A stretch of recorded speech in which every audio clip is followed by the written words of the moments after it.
Should we do it? College football, week 5. Cue the music.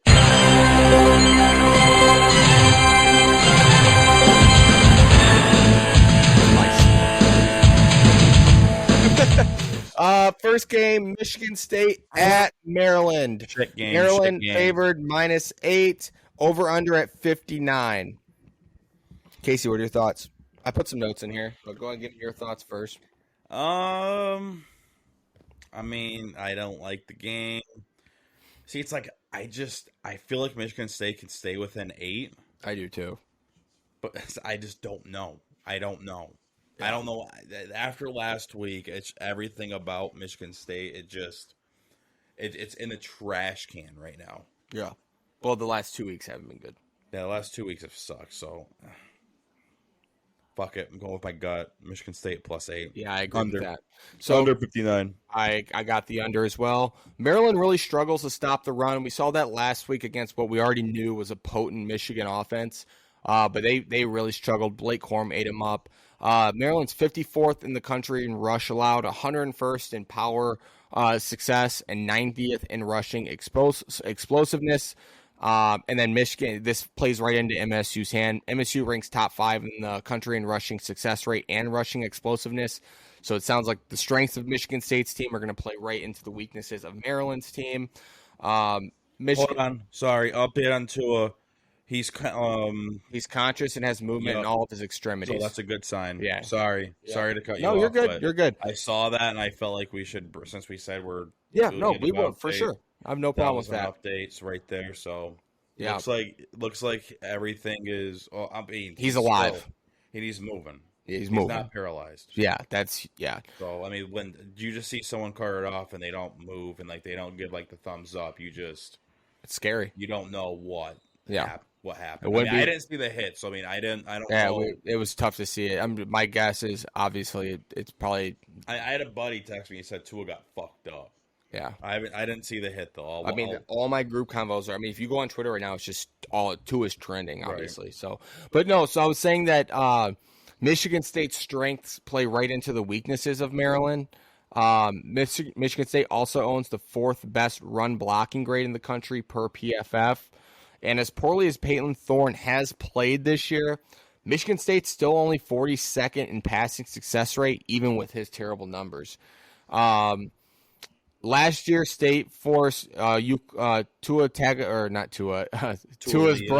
Tualia Tagovailoa, to pass Baby Tua. That's what we'll call him. State forced Baby Tua to pass 51 times last year. State returns their entire secondary that caused the same problems in last year's matchup. And Maryland's Baby Tua and top wide receiver Raheem Jarrett are both questionable to play on Saturday. Maryland opened up as a 3.5-point favorite, and the Lions already moved 4 more points in their favor. I like Michigan to cover 8, and I'll take the under. I think Michigan State to cover 8, and I like the under 59. I don't know. I think Mel Tucker's proved it too many times. This seems like a letdown game. They're just going to roll up or put their sleeves down. Season's over. Who cares? I don't know. We'll see. My gut also, this was tough for me because I went into this matchup before kind of reading some of the trends and some of the things that favored Michigan State, being like, I think Maryland's better than people think they are. I don't know. I think especially State, how well they played against Michigan. Yeah. But with Tua or Baby Tua being questionable and their top wide receiver being questionable, they're both probably going to be banged up. I like State to win an ugly one here, win it on the ground, take the game out of Peyton Thorne's hands. This game's fucking sucks. This game sucks. Moving on, number 4 heading down to Iowa. Number 4? I said number 4. Oh, number 4 Michigan. Sorry, I said number 4 Iowa heading down to Iowa. Yeah. My bad. Restart. Number 4 Michigan heading down to Iowa and playing Iowa. Yeah. Michigan is 11-point favorites, over under at 42.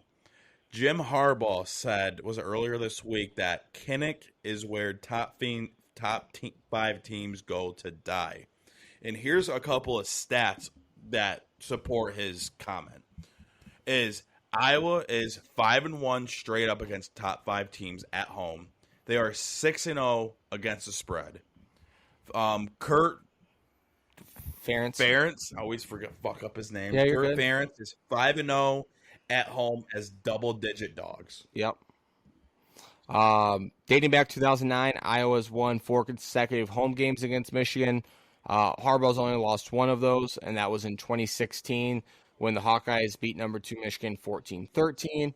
Another similar eerie thing about this year's team and the 2016 Michigan team that ultimately lost in Kinnick was this year Michigan's averaging 50 points per game, and in 2016 it was close at 48.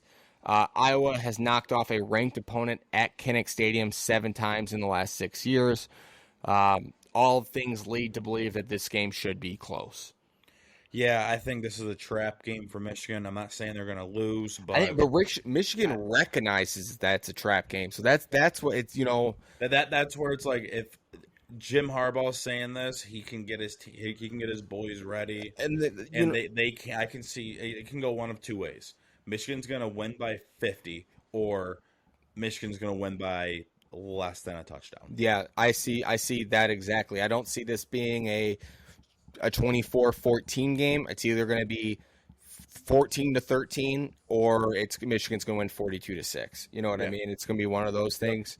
What's going to happen is Iowa's defense is going to have to put the pressure on JJ and put him into like 3rd and long situations. They need to force some turnovers too. That's the big thing, because if that's typically where Iowa thrives, and JJ hasn't turned the ball over yet this year, we'll see, man. As a Michigan fan, whenever you go to Kinnick, it makes you nervous.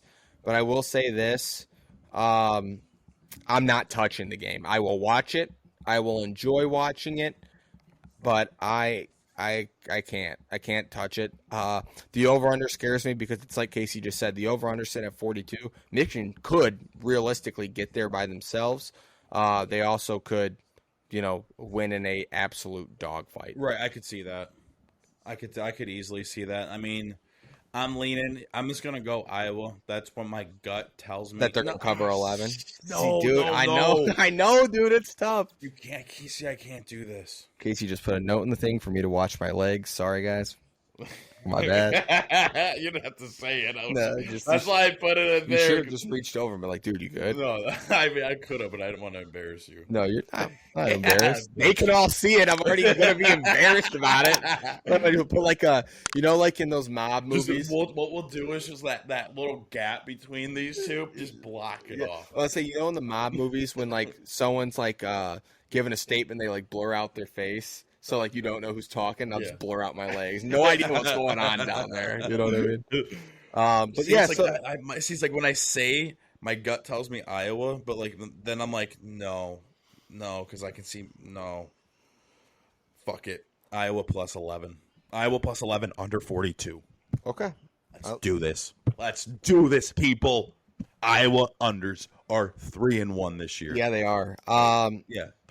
Yeah, I don't know. Like I said, I don't have a good read on this game. What I want versus what I think are perfectly colliding. I'm just going to watch this game as a fan. Michigan wins by 1. I'm happy. They win by 50. I'm happy. It doesn't matter. Tough place to play.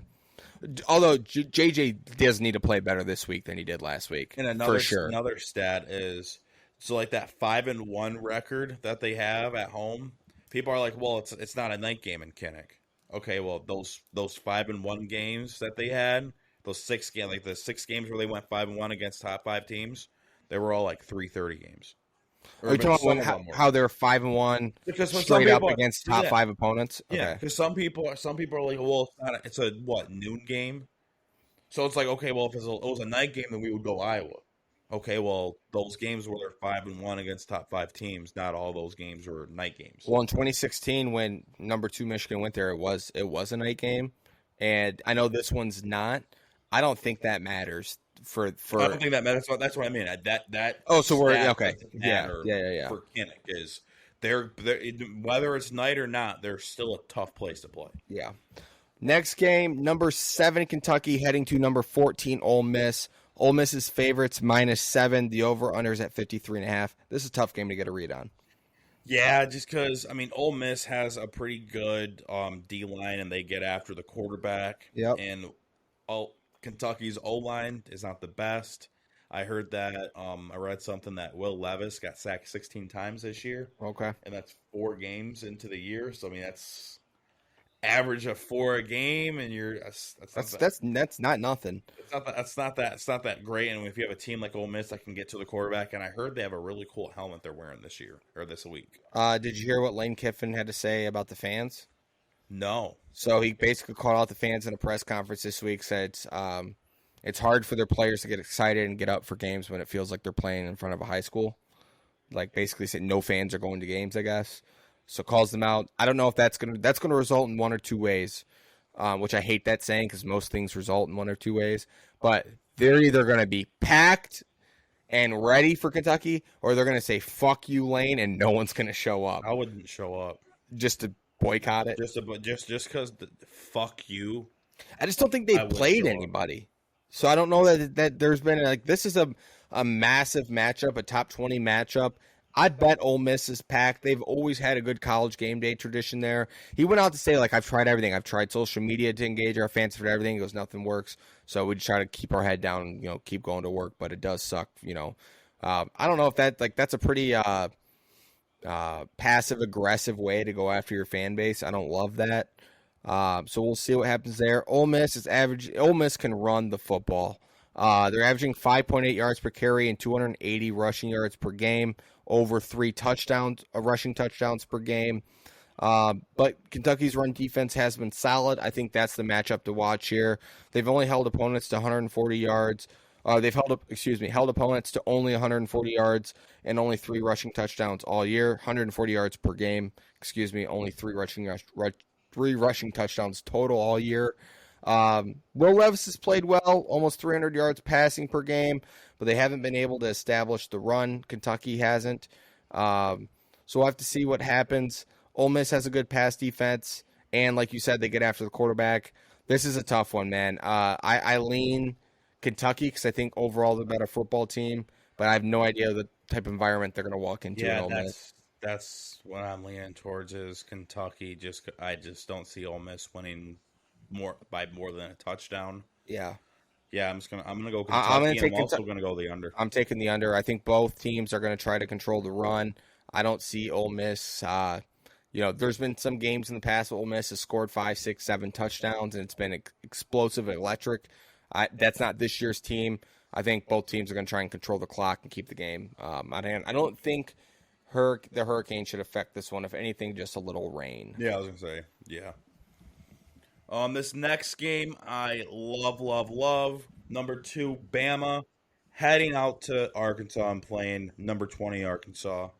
Bama is 17.5-point favorites, over-under sitting at 61. So, how do you feel about this game? I love it. I love the number. It's tough because history tells you Bama's probably going to boat race them, but you had a great stat that I'd like you to share.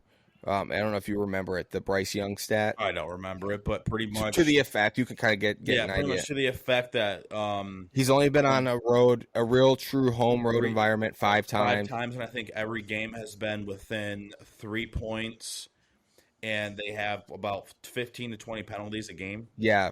So essentially, pretty much Bama does not do good in a true road environment. Yeah. It's still hard to get over last week. Fucking Arkansas's quarterback, KJ Jefferson, fumbled on the goal line. Superman and tried to jump from the 5. And then A&M returns it. That was kind of the game. I mean, dude, that's... No, if you think about it, that play and the missed when he hit the upright at the end to win it, if he makes that, you're talking about college game day being at this game because this is the top 10 matchup. Yeah. So and that's what sucks because it's without the loss last week, Arkansas probably enters this game as an undefeated top 10 team with a legit chance of victory. After this game, Arkansas has Mississippi State, BYU, Auburn. Feels like they need a win here in order to kind of keep the season going. BYU and Mississippi State both can be tough games. They scored 35 against Alabama last year, but there's some serious concerns about Arkansas secondary. But you couple that with how poorly Bryce Young's played on the road, I think laying 17.5 to a team that we both have been high on all year. I like Arkansas. I think KJ Jefferson will learn from his mistakes last week. They're not going to lose by more than 17. Oh, yeah. No, I'm taking Arkansas plus 17.5. I'm also going to take the under. I'm not betting it, but I wouldn't be surprised if Arkansas wins this game. I can see this being that one loss that Bama has early enough in the year to where then all of a sudden the rest of the year they just boat race every fucking team they play. Yeah, it's tough because the research I did on this game was pretty conflicted. There were individuals that, do this for a living that were like, nope, all the trends point to Bama just beating them like 41-10. But then there was other things that I'm like, yeah, but I think we're forgetting that this is a different Arkansas football team than we've seen. This is a different Bama football team too. This isn't Bama like this isn't an old Bama team. Like this is a team that can just, in my opinion, we take control and just. Yeah, they're a really, really, really good team. But like the stat, like what we talked about earlier. Like Bama does not play good at a true road environment. I can see Arkansas coming. Their fans are going to be rocking. Yeah, and that's the thing. Big, however the fuck you do that. Yeah. I think the story of this game and the problem, I don't have any insiders to text down in Fayetteville. But I guess what my only concern would be is that Arkansas feels like their season's over after last week, which we both know is not true. But that's a heartbreaking loss against AMU that I think that they were clearly the better team on the field. They should have won that game. Hopefully, if they respond the way I expect them to respond, they won't. Like you said, they have a legitimate chance to win the football game. So I'll take 17.5. What do you think about? You said the under. I said over. I love Arkansas plus 17.5, and I love the over. I think there's going to be a check the tape. He said under. No, I didn't. I said over. I'm pretty sure. You didn't check the tape. Okay. If I said under, I'm sorry. I'm. So you want the over? I want the over. Yeah, I want the over. I want Arkansas plus 17.5 and over 61. Just in case if I did say under, I have to clip that part. What's the next one we got? Next one we have. This is a stinky game just because of the hurricane is affecting this one. Number 22, Wake Forest, heading to number 23, Florida State. Should be a good game. Florida State, 7-point favorites, over-under sitting at 64.5. Yeah. This is almost like a must-win for Florida State. They've got a tough stretch. They play number 22 Wake Forest this week, as you said, and then next week they got NC State, and the week after that they got Clemson. So you're quickly looking at 0-3 after starting 4-0. So literally. I think this is a must-win for Florida State. I love Florida State in this one. Weather definitely going to impact this game. Whenever weather impacts games, I always like the home team. And Wake Forest can't run the ball; they can only pass the ball. And if you're talking about who knows how much rain is going to be there, and the amount of wind that's going to possibly be, who knows? I love Florida State plus or -7, honestly. But I also love the under. I love the under in this one. There's one thing to keep in mind. If weather is a factor like we're anticipating it is, though, like Casey just alluded to, Wake Forest, literally their only offense is passing the football. If you take that away from them, this game's going to be sloppy and ugly. Also, there's some serious problems with Wake Forest's defense. In their last two games against Liberty and Clemson, they've allowed 87 points and just shy of 1,000 yards, 994 yards. Even if Florida State's not able to get it done through the air like we think, just because of the weather, I just like Florida State controllers. I like Mike Norvell to get this one done. Let's let it roll in Tallahassee, baby. Let's go Seminoles. Florida State, let's go. There's not much else to say about that. Keep an eye. If you're gonna bet this game, I'd wait for the weather report. That's all I would say. I'll wait for the. If this is gonna be on your card, especially the under, if it ends up not being that windy and the rain's gonna, I'd take. I mean, my pick probably flips because I think Wake Forest can score with anybody in the right conditions. Just with everything with Hurricane Ian, I think the Florida State knows they got to win this one if they even want a chance. That's such a shitty name of her hurricane. Ian? Ian. Yeah. Sucks. Like, isn't this like somewhat of a strong one, or is it a little? Dude, this is a bad one. This is one of the worst we've seen in a minute. Yeah, you would think that they would like name it like something more like. Well, they go in order. Oh, well. Yeah, so like they have like they go in order. Change it. They should alter it. Be like, as soon as it like hits like a certain category, be like, okay, well, we lose this name and we're gonna come up with this name. No, yeah, they go in alphabetical order. So like once you get back to it's Hurricane Alex, then you get down to like Hurricane Brad. Ian's a top 5 worst hurricane name of all time. We should have done that as a segment. Wait. So there's been other Hurricane Ians. Or is this you just said they go in alphabetical order? Yeah, I'm pretty sure that's what they do.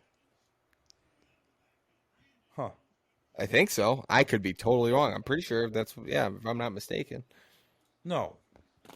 You don't so think we're so? Going to have another Hurricane Katrina? Hold on. You're going to be so wrong about this. For Atlantic hurricanes, there's a list of male and female names which are used in a 6-year rotation. Huh. The only time there is a change is if a storm is so deadly or costly that the future use of its name on a different storm would be inappropriate. So yeah, we'd never have another Katrina because that one was so bad. Gotcha. So I was fucking right. Won that argument. I literally won that fucking argument. It wasn't an argument. I didn't know. I literally didn't know that. Yeah. I just thought I know they chose a random name. I just thought it was just like they fucking took a dart and threw it at a board. No, there's a method to the madness. There's a method to the madness. It's pretty weird what they do. But yeah, I'd keep an eye on it. I keep an eye on the weather report there. I think Florida State gets back a couple guys, key guys, in this matchup too. It feels like a program-defining win for Florida State. Go out there, get a dub. Florida State. Go Noles. Go Noles. Next game, moving fucking on. Number 9, Oklahoma State, heading to number 16, Baylor. Baylor's the favorite, -2, over/under 56.5. I think this is gonna be a defensive shootout. Yep. They're gonna showdown. They're gonna shoot down the offense. I said this last week. These are the 2 highest ranked teams in the Big 12. Oklahoma State is leading the nation in scoring with 51.7 points per game, but just keep in mind they did play Central Michigan, Arizona State, and Arkansas Pine Bluff. Do you think this is a game that winner of this is that front runner in winning the Big 12? And yeah, I think it's Oklahoma State, Baylor, and nobody else. You think so? Right now, yeah. I mean, is TCU in the Big 12 still? I think so. They're in there, but TCU's got. I mean, Oklahoma's still up there. I mean, I know they lost last week to Kansas State, but it's like they're going to bounce back. I mean, I think the Big 12 is going to be up for grabs. I would say you probably have a list of 4 to 5 teams in there that have legit shots to win this. All right, what do you give me your 4 and 5? I just dropped my fucking phone. I have to look up the standings. Okay, you're good. I think so. Obviously, talk about your shitty point. Okay. I think we're on the same side. So you're. I was gonna say the Big 12 is always interesting because it's a true round robin. Every team plays each other once, so that always just adds for chaos in the Big 12. Baylor's front 7 is no joke on defense. They have a legit front 7. They have yet to allow an opponent to rush for 90 yards. They played both BYU and Iowa State on the road, played them well both times. Despite the loss in double overtime to BYU, the defense still played really, really well. The last 2 meetings between these teams, low-scoring affair. 22-14 last October, Oak State won, and then last year's December Big 12 title game, Baylor won 21-16. These games, there's hardly any scoring. I like the under, and I like Baylor -2. Yeah, you have. I can see the Big 12 standings.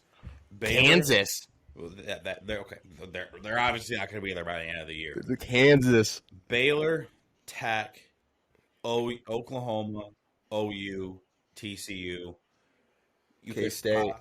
Nah, I wouldn't throw them in there. They're going to come back to reality at some point. I would say those are the teams that I would say you fucking stripped your dog. I'll let you have it.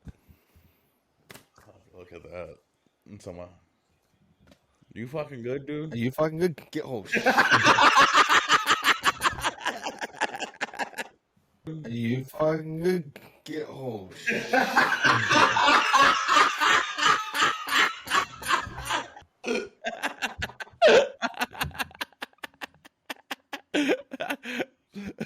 So we both love Baylor -2 in the under. Yeah. Yeah. Baylor -2 in the under. Baylor gets this game at home after a couple of tough road tests early in the year. I can't believe you just did that, dude. Are you fucking good? Moving on. I think this is where college game day is this weekend. Number Night 10. game. Huh? Night game. Okay. Night game. A night game, which means it's played at night. I know that. Not during the day. I said, isn't this where game day is? Yeah, it's a night game. Okay. Number 10, NC State heading to Carolina and playing. Okay, let me restart that. It's a night game. No, number 10, Night North game. Carolina. Fuck, we restarted. It's the third try. Third time's a try. Number 10, NC State at number 5, Clemson. Clemson is a 7-point favorite. Over-under sitting at 43.5. And like T-Web just said, It's a night game. This is a night game. Which means it's not played during the day. This is played at night. It's at night when it's dark outside. Yes, it is. This is another game where Hurricane Ian likely probably going to affect this game. It sounds like it could be as low as 50 degrees in the 50s, like low mid 50s, low 60s, something like that, and up to 20 mile per hour winds. That's definitely going to affect this game for sure. I love NC State +7 in this one just because of I think the Hurricane is definitely going to affect it. I think it's going to be a sloppy game and it's just going to be a close one. I don't see Clemson winning by more than a touchdown, and I still think Clemson are frauds. Yeah. Do you know this is the first time schools have faced each other as top 10 teams? And they first played in 1899. They've never played when both have been top 10. If you think about it, NC State's not really that good. Yeah, they've had their years where they're good, but I wouldn't say top 10. Or like if those years happened, I would say Clemson's hasn't been in the top 5 or top 10. Yeah, I mean, I mean, I'm not as surprised. Like, okay, like for example, if you would say like, oh, this is the first time Michigan and Ohio State have played each other, first time, like maybe not top 10, but like say top 5, that would surprise me at that point. I just mean since 1899, that's just a really long time. You know what I mean? That's all I'm saying. Like, there's been plenty of years where they were probably like the only two good schools on that side of the country, and it's like still weren't that ranked. What do you mean? First time. It's also the first time NC State has ever played an AP top 10 matchup. So I think just historically, NC State's been really bad. Clemson has won 36 straight games at home. NC State has not won at Clemson since 2002. This week, the team, during practice, pumped in crowd noise and prepared for wet conditions due to the aforementioned Hurricane Ian. Clemson has won 8 consecutive at home against NC State, but half of those games were decided by a single possession.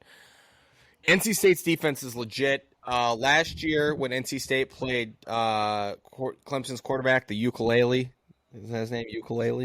Ukulele, some DJ Ukulele, Ukulele, something like that. We're just gonna call him DJ Ukulele, like the instrument. Ding, you know what I'm saying? You know what I'm talking? Ding. You know what the ukuleles are? Look, the ukulele, it's like a little banjo. You know what I'm talking about? Anyway, they gave him a lot of problems last year. It was his worst. It was his worst game of the season last year when they played NC State. I like NC State +7. I also take the under 43.5. I think this game's going to be tight. I think that the weather's copied me the last 2 picks. Shut the fuck up. Wow, dude! Sorry, that was aggressive for no reason. It's been a long day. It's already 10:30. We're not even to the NFL yet. My bad. I'm sorry. No. Come on, dude. No. Truce. No. You can leave it there. But yeah, I like NC State to keep this close. Damn. What do you think about the under? Do you think the weather's going to affect? I said I love NC State +7 and under 43. Now, if the weather ends up not being an issue, would that change your mind on the game at all? No. Okay. Well, that's all the games we got for college football, right? That's all we got for college football.